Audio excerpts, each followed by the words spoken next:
But let's press on. The Department of Justice wants to bypass end-to-end encryption to fight child sexual exploitation. Calls for concern for tech. Absolutely. This is one of those things. I tweeted this out earlier on my Twitter feed, 2Rich2Miss on Twitter.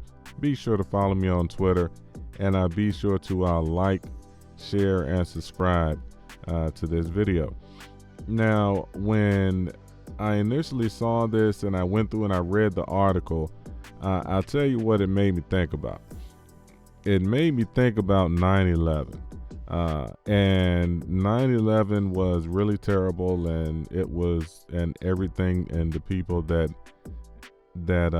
passed and that still suffer as a result of all of that is really terrible, and my heart goes out to all of those people.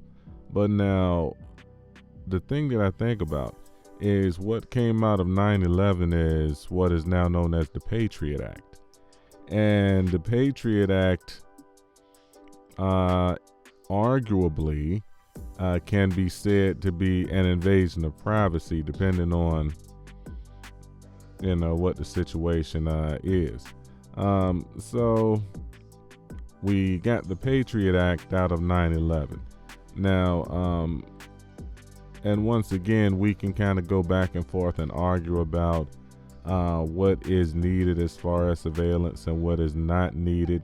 And of course, we could always go down the slippery slope talking about privacy and when should privacy be compromised versus when should it or should it never ever be compromised. So it's a slippery slope that we can get down, but get on with this. But here's my thought, and here's my reason for saying all of that. And the Department of Justice, it sounds to me, now granted, child sexual exploitation needs to be fought on any and every turn. But what I honestly think that was really happening, unfortunately, is I think that the Department of Justice is looking to have a reason to go around end-to-end encryption, and they're using child sexual exploitation as their disguise. Child exploitation is the Trojan Horse. And the real thing here with this, they want to get around end-to-end encryption.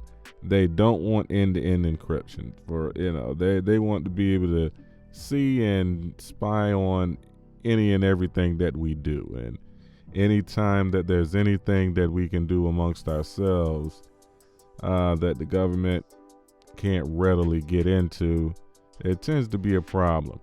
And once again, child sexual exploitation should always be combated and fought. But like I said, in this case, I honestly think this is just one of those times where the Department of Justice, they just want to be able to get around end-to-end encryption, and they want to use child sexual exploitation as the guise.